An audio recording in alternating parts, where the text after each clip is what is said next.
बूढ़े माँ बाप ने किया बच्चों को जायदाद से बेदखल। शिवनाथ जी और उनकी पत्नी सुनीता जी कानपुर में रहते थे। उनका एक बड़ा सा घर था जिसमें 2 बेटे और उनका पूरा परिवार रहता था। शिवनाथ जी का कपड़ों का व्यापार था। शिवनाथ जी ने पूरी जिंदगी मेहनत की ताकि परिवार को कोई दिक्कत ना हो। 60 साल के उम्र में भी शिवनाथ जी आराम नहीं करना चाहते थे। उनकी यही कोशिश थी कि कैसे अपने कारोबार को और ऊंचाई पे पहुंचाया जाए। दूसरी तरफ सुनीता जी घर के काम करती थी और हमेशा अपने बच्चों को अच्छे संस्कार देने की कोशिश करती थी। उनका जीवन सरल था लेकिन बहुत प्यार और देखभाल से भरा हुआ था। शिवनाथ जी और सुनीता जी के बीच का रिश्ता बहुत मजबूत था। वे एक दूसरे के साथ हर खुशी और दुख बांटते थे। शिवनाथ जी हमेशा सुनीता जी को कहते थे कि हमारा असली धन तो हमारे बच्चे हैं, वे ही हमारे जीवन का उद्देश्य हैं। एक दिन शिवनाथ जी और उनकी पत्नी सुनीता जी अपने कमरे में बैठे थे। शिवनाथ जी अक्सर अपनी दिनचर्या और कारोबार के बारे में सुनीता जी से बात किया करते थे। वे अपनी दिनचर्या के बारे में चर्चा कर ही रहे थे कि अचानक उनका बड़ा बेटा मयंक आया और बोला, पिताजी एटीएम कार्ड दे दीजिए। शिवनाथ जी ने चौंकते हुए पूछा, क्या हुआ बेटा, तुम्हें पैसे की आवश्यकता क्यों पड़ी? मयंक बोला, पापा वो एसी काम नहीं कर रहा तो नया एसी लेना है, इसलिए 40,000 रुपये चाहिए थे। आप जानते तो हैं पिछले साल से ही मेरा एसी ठीक से काम नहीं कर रहा। शिवनाथ जी ने मुस्कुराते हुए कहा, अच्छा ठीक है। और शिवनाथ जी सुनीता जी को बोलते हैं कि अलमारी से एटीएम कार्ड निकालकर मयंक को दे दीजिए। सुनीता जी चुपचाप कार्ड निकालकर दे देती हैं। मयंक तुरंत कार्ड लेकर बाहर चला जाता है। शिवनाथ जी और सुनीता जी फिर से अपनी बातचीत में लग जाते हैं। अगले दिन फिर शाम को जब दोनों बात कर रहे होते हैं तभी छोटा बेटा ऋषि आता है और कहता है, पापा शुभ का बर्थडे आ रहा है, बर्थडे सेलिब्रेशन में कम से कम 25,000 लग जाएंगे। मेरी तनख्वाह अभी तक आई नहीं है, लेकिन जैसे ही आएगी मैं आपको वापस कर दूंगा। शिवनाथ जी यह सब सुनकर चुप हो जाते हैं। उन्हें दोनों बेटों के व्यवहार का अंदाजा था, लेकिन फिर भी वे कुछ नहीं कहते थे। वह सोचते थे, क्या फर्क पड़ता है, ये मेरे अपने बच्चे हैं, इनका तो हक है। शिवनाथ जी कभी भी कार्ड देने से मना नहीं करते थे, लेकिन अगर शिवनाथ जी कभी पूछ पड़ते कि क्या कारण है बेटा, क्या तुमने पहले से योजना नहीं बनाई? इन सवालों पर बच्चे अक्सर जवाब देते थे, पापा क्या आपको हम पर विश्वास नहीं है? शिवनाथ जी हंसते हुए जवाब देते थे, नहीं बेटा ऐसा नहीं है, बस तुम्हारी भलाई के लिए पूछता हूँ। सुनीता जी अक्सर शिवनाथ जी को टोकती रहती थी कि बच्चों पर इतना सब मत लुटा दो। क्या आप नहीं समझते कि हमें अपने बुढ़ापे के लिए भी कुछ जोड़ना चाहिए? इस पर शिवनाथ जी समझाते हुए कहते, सुनीता जी तुम जानती हो कि मेरे बच्चे मेरी सांसें हैं। और फिर बोलते हैं, तुम चिंता मत करो, हमारे दोनों बेटे समझदार हैं। जो संस्कार हमने उन्हें दिए हैं उनसे हमें कोई परेशानी नहीं होगी। वे हमें कभी परेशान नहीं करेंगे, हमें भरोसा है उन पर। सुनीता जी चुप हो जाती हैं, लेकिन उनके मन में एक डर सा बैठा था। आजकल के समय में कुछ न कुछ बचाकर जरूर रखना चाहिए। बेटे शादी के बाद कब बदल जाएं कह नहीं सकते। वैसे भी उनकी बहुओं का कुछ अच्छा व्यवहार नहीं था उनके साथ, लेकिन खुलकर वह शिवनाथ जी को सब कुछ नहीं बता पाती। शिवनाथ जी अपने बच्चों पर विश्वास करते थे, लेकिन सुनीता जी भविष्य के प्रति सतर्क और सचेत थी। शिवनाथ जी की यही सोच थी कि वह अपने बच्चों पर पूरा विश्वास करते थे, लेकिन सुनीता जी का अनुभव कहता था कि जीवन के हर पहलू को लेकर थोड़ा सा संदेह रखना जरूरी होता है, विशेषकर जब बात पैसों और रिश्तों की हो। कुछ दिन बाद ही शिवनाथ जी और सुनीता जी के जीवन में एक तूफान आया, जो उनके खुशहाल जीवन को छिन्न भिन्न कर गया। एक रात खाना खाने के बाद जैसे ही शिवनाथ जी बाथरूम में गए, उनका पैर फिसल गया और वह जमीन पर गिर पड़े। एक जोर की आवाज सुनकर सुनीता जी दौड़ी और उन्हें गिरा हुआ पाया। शिवनाथ जी की हालत गंभीर थी, उनके सिर और पीठ में तेज दर्द हो रहा था। सुनीता जी घबराई हुई खड़ी थीं। तुरंत ही सुनीता जी ने शिवनाथ जी को अस्पताल ले जाने का फैसला किया। अस्पताल में डॉक्टरों ने बताया कि शिवनाथ जी को बहुत गंभीर चोट आई है, खासकर उनकी पीठ, पैर और सिर पर। यह सुनकर सुनीता जी की हालत भी खराब हो रही थी।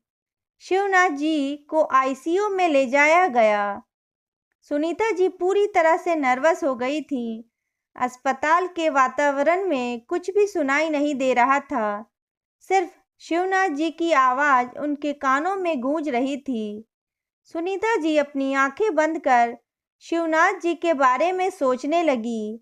उनके साथ बिताए गए सुखद पल और उनकी मीठी बातें याद आ रही थीं। सुनीता जी के आंसुओं से उनकी साड़ी गीली हो रही थी। तभी एक आवाज ने उनकी आंखें खोली। अम्मा जी, बाबूजी जल्दी ठीक हो जाएंगे, आप चिंता मत करिए। सुनीता जी ने धीरे धीरे अपनी आंखें खोली और देखा कि उनका नौकर छोटू खड़ा था।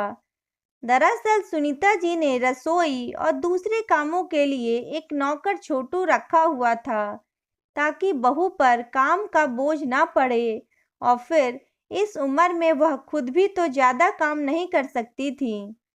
छोटू की आवाज सुनकर सुनीता जी को थोड़ी राहत मिली, क्योंकि उन्हें महसूस हुआ कि इस मुश्किल वक्त में कोई तो उनके साथ है।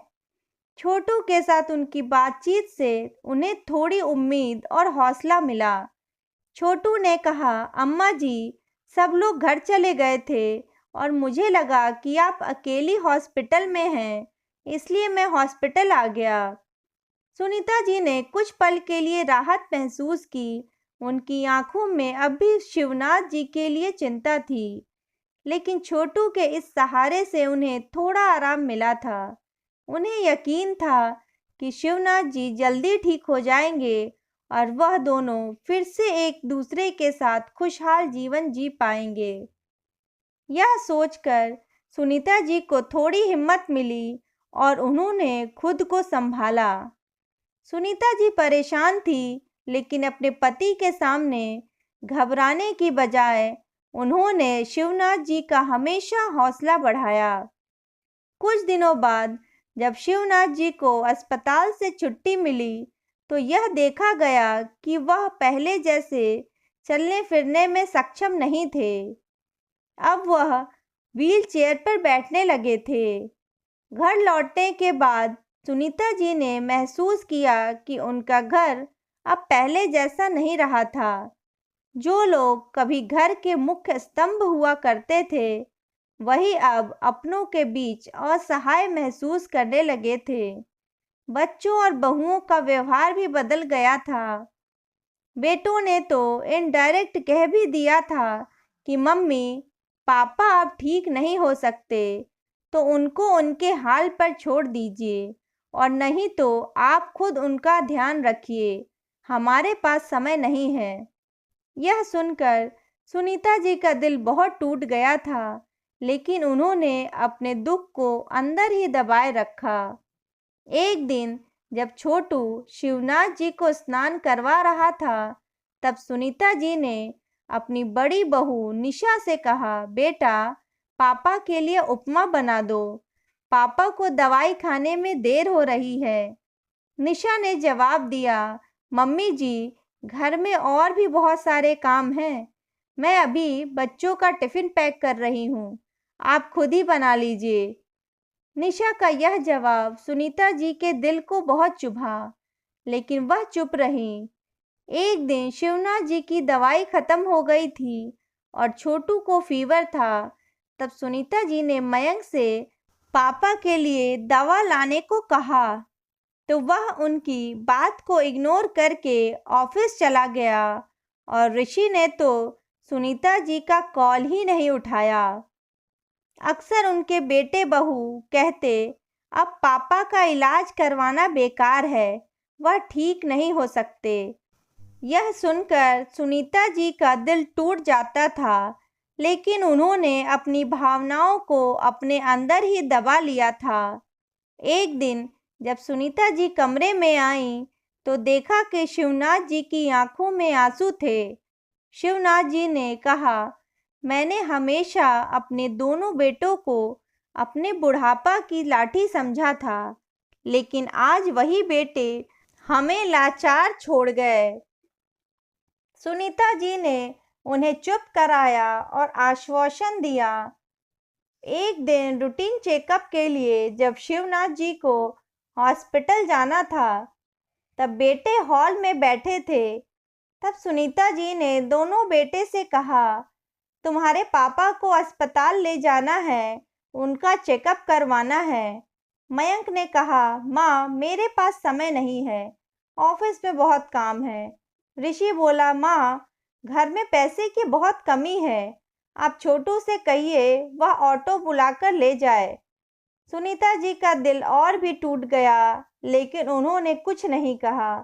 तभी छोटू ने आकर कहा, अम्मा जी मैंने ऑटो मंगवाया है, बाबूजी को लेकर चलें? सुनीता जी ने कहा, मेरे पास पैसे नहीं हैं, सारे पैसे बाबूजी के इलाज में पहले ही खर्च हो गए हैं। छोटू ने कहा, अम्मा जी आप चिंता मत करें, मैंने पैसे निकाल लिए हैं, अभी ही थोड़े दिन पहले तनख्वाह मिली थी। छोटू ने शिवनाथ जी को अस्पताल ले जाने का इंतजाम किया और उन्हें अस्पताल ले गया। रास्ते में लौटते समय छोटू ने दवाइयाँ और फल भी खरीदे। छोटू ने शिवनाथ जी का 3 महीने अच्छे से ख्याल रखा। कुछ ही दिनों में शिवनाथ जी की तबीयत में काफ़ी सुधार हो गया। छोटू की मदद ने सुनीता जी और शिवनाथ जी दोनों को यह एहसास दिलाया कि कभी-कभी आपके परिवार के लोग नहीं, बल्कि बाहर के लोग भी साथ दे जाते हैं। एक दिन शिवनाथ जी और सुनीता जी छोटू का आभार व्यक्त कर रहे थे। तब छोटू ने कहा, अम्मा जी मुझे कभी अपने माता पिता का स्नेह नहीं मिला।